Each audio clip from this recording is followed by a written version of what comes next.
I need new music. This is the JJO Discover New Music Podcast. Madison Solid Rock 94.1 JJO and JJO Discover New Music. Our guest this week is Myles Kennedy, talking to us about the new release, The Art of Letting Go. Hey, what you will of me, still I dare to be more than what you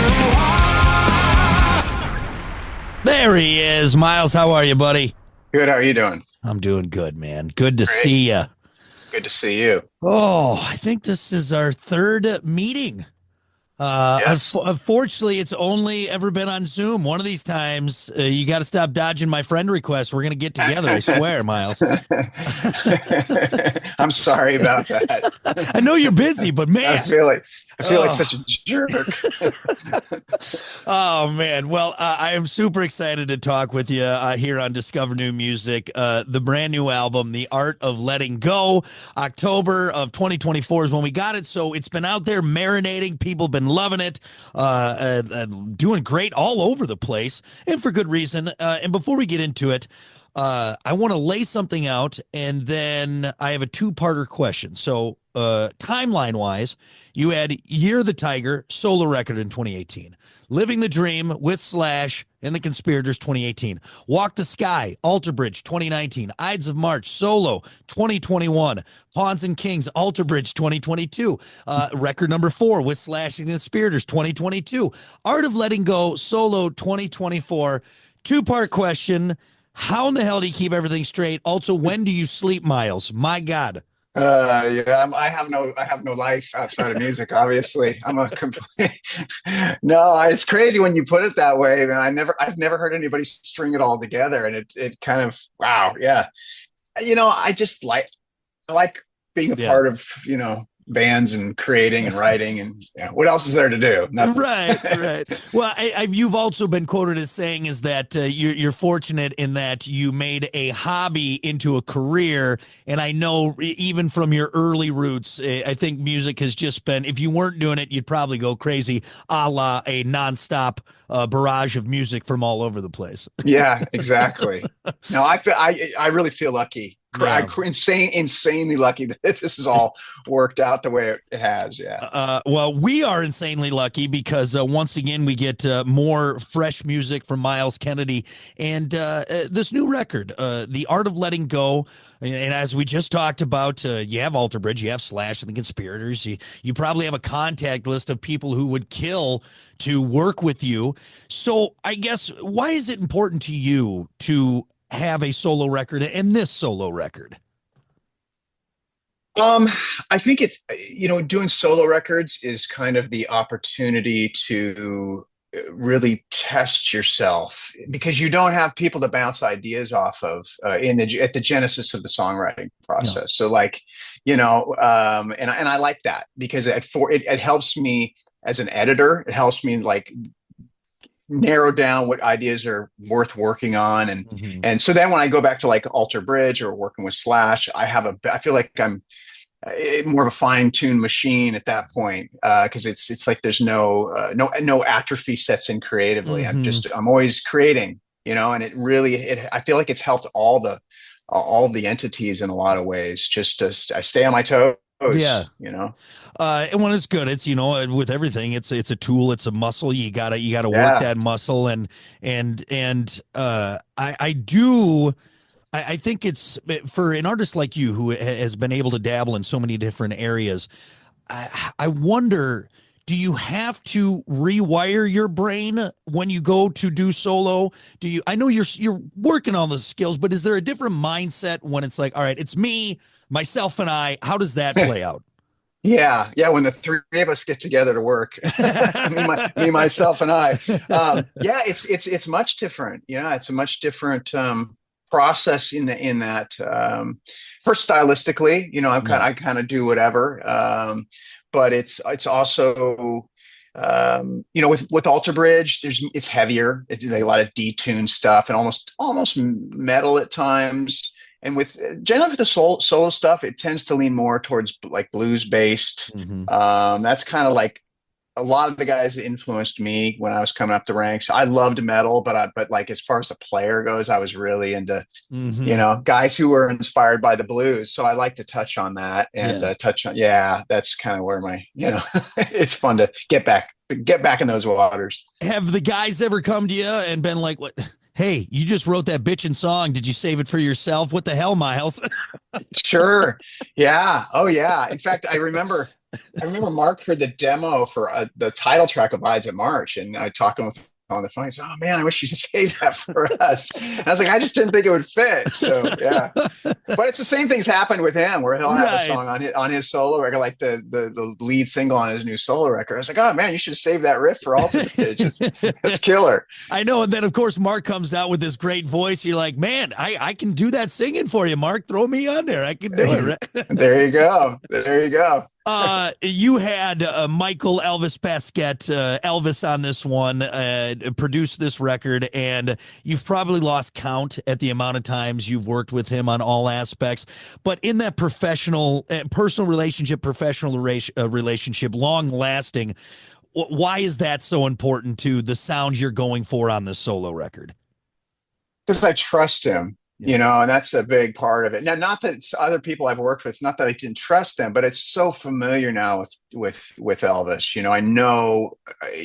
I just know exactly what I'm going to get. And so when I go into something, I'm like, I want to make a rock record, or I want to make this kind of record. And I know that's in his wheelhouse. I know he'll be able to do that really well. Now, if I was to suddenly wake up one day and go, man, I really want to make like a funk record, I don't know. I've never really talked to him about that genre, but I'd be interested. Hey, Nile Rodgers, would you be interested in doing this record with me?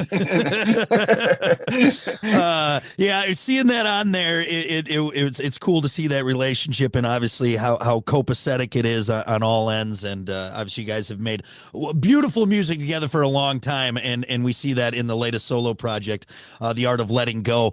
Anything stand out in this record and making this record? And what I mean by that is you pretty much seen it all, you played it all, another day in the studio, but anything that maybe made you go, that was different?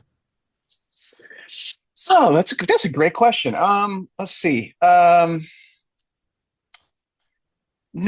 it felt pretty, it felt like everything. We've just been doing it for so long. We made a first record together, when Elvis had engineered the second Mayfield record in 2001. So like we're coming up on like a quarter century of doing stuff. But occasionally what'll happen is you'll just be surprised things will turn out a certain way. Like you won't know about it. Like you'll go in a song that you think that's pretty cool. But then you'll finish it, or you'll get the goosebumps as you're working on it, and you're like, oh, okay, now feel like we're capturing lightning in a bottle. And those are always that's the reason. For me, that's my favorite part of the whole thing, is when you're sitting there with the team, everybody's in their spot, and you're listening back, and everybody's moving their head, and you're like, yeah, this is glad we died. That's the best high ever. It's the best. I highly recommend it. that culmination of everything, and right there, and all the hard work, I can only imagine.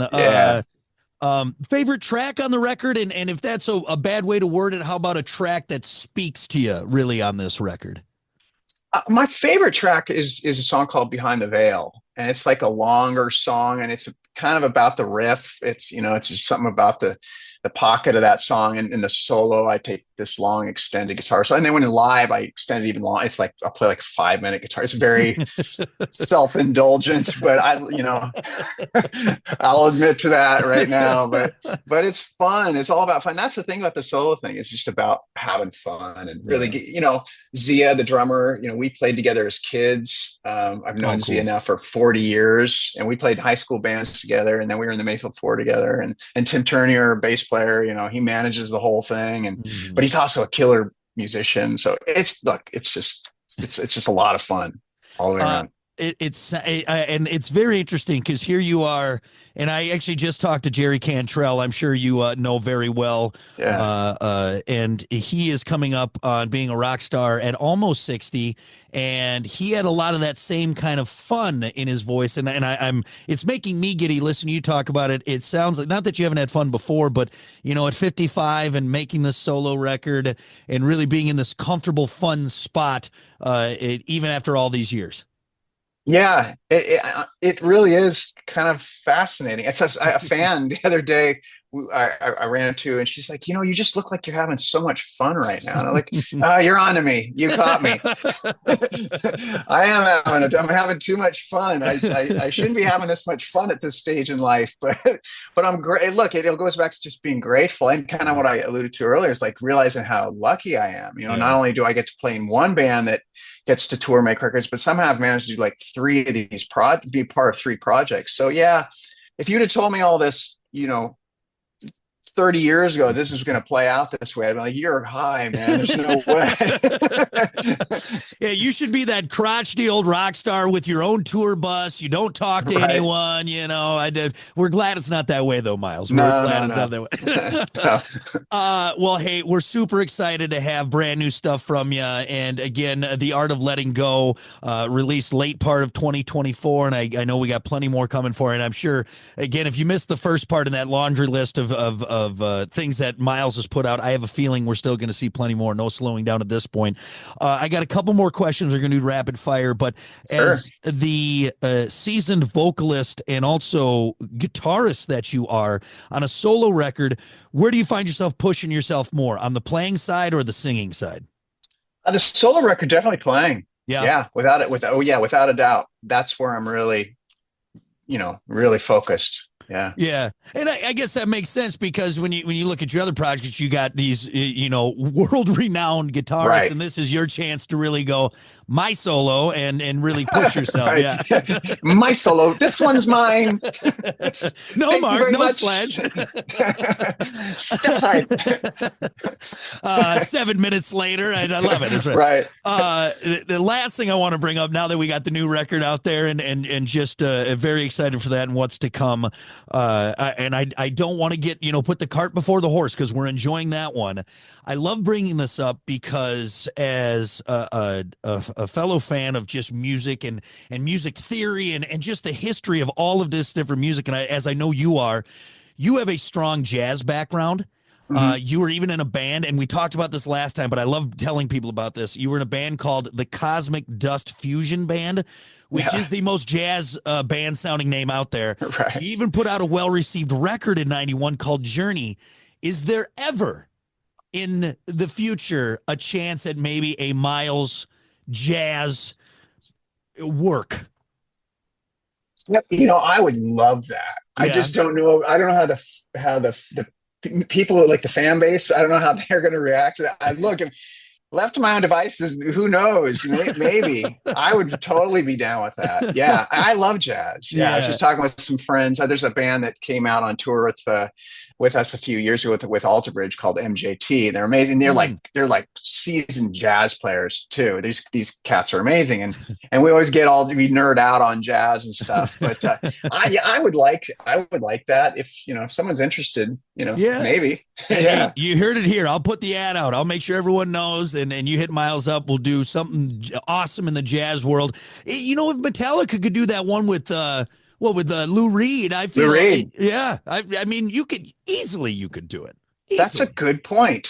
That's a great point. There we go. I like how you think. And I'll play it. I'll be the first one to play it. I promise you. Okay, I cool. All promise you. right, great. All right, let's do, now that we got the important stuff out of the way, let's do rapid fire. And since you and I have been fortunate enough to chat multiple times, I had to think of some new ones for this. And I have some Myles specific ones. So let's start off simple. For singing, would you rather do a low D flat or a high G6?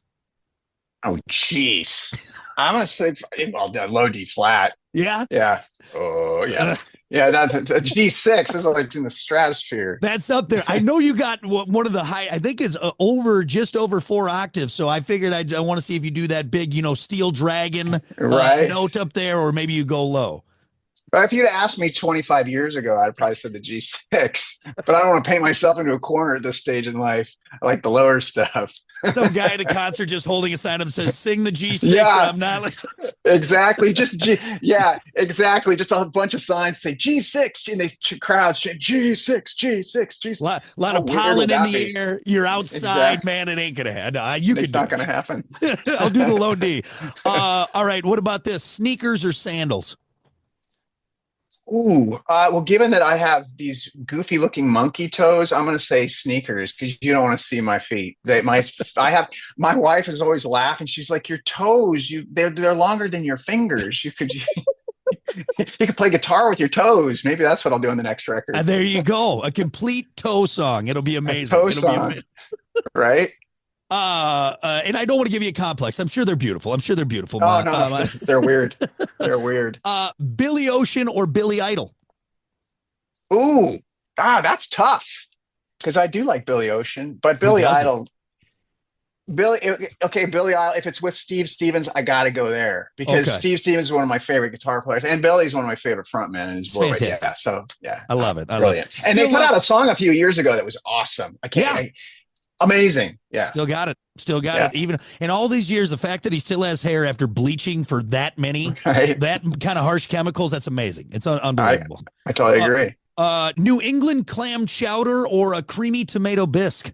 Well, I'm gonna have to admit something to you and everybody out there. I can do neither because I'm very lactose intolerant. So anything with cream is a no-go. Okay, a nice lentil soup. How about that? I don't do well with beans. So some celery. Soup is off the table. I'm so sad. Right. A nice vegetable platter. That's what we'll do. There we go. I like it. I love it. Perfect. Also, I'll have to make a note not to invite you to my upcoming soup party. I will leave you off the invite on that one. Thank you. Now, we had a long conversation. I ask most people Bigfoot or the Loch Ness, but we've done that. And I know you being a Washington guy, resident for many years, you have your own Bigfoot answer, and we've been through that. So let's do this. Would you rather see a little gray alien or a centaur? Oh, I would love to see a little gray alien. Yeah. Yeah. I just don't want to be probed. But I don't know. Yeah. I used to really be into UFOs, and when I read the abduction stories and how they were apparently probing people, I was like, I don't, because when I was a kid, I wanted to be abducted, and then I heard that they were probing, and I'm like, no, I'm not having any of that. Right. When you're a kid, you're like, cool, I get to play with aliens, and then you're like, wait a minute. I just feel like with their advanced technology, that's the only way they can get and figure us out. Like I'll say I'll do that. It's fine. I agree. You think they have some sort of, they could just run their hand across your body and they're not sticking things in your, they're just doing it for fun. Those sick bastards, All right. Last one. Would you rather get a Chuck Norris roundhouse at 100% power or a Mike Tyson punch at 50% power? Oh, I'd take the Mike Tyson. You would? Just to say that I've been hit by Mike Tyson because he's just because it's Mike Tyson. It's true. That's true. Even now, what did you see him for that fight? Even though that was a stage fight, my God, animal. The guy's an animal. He's an animal.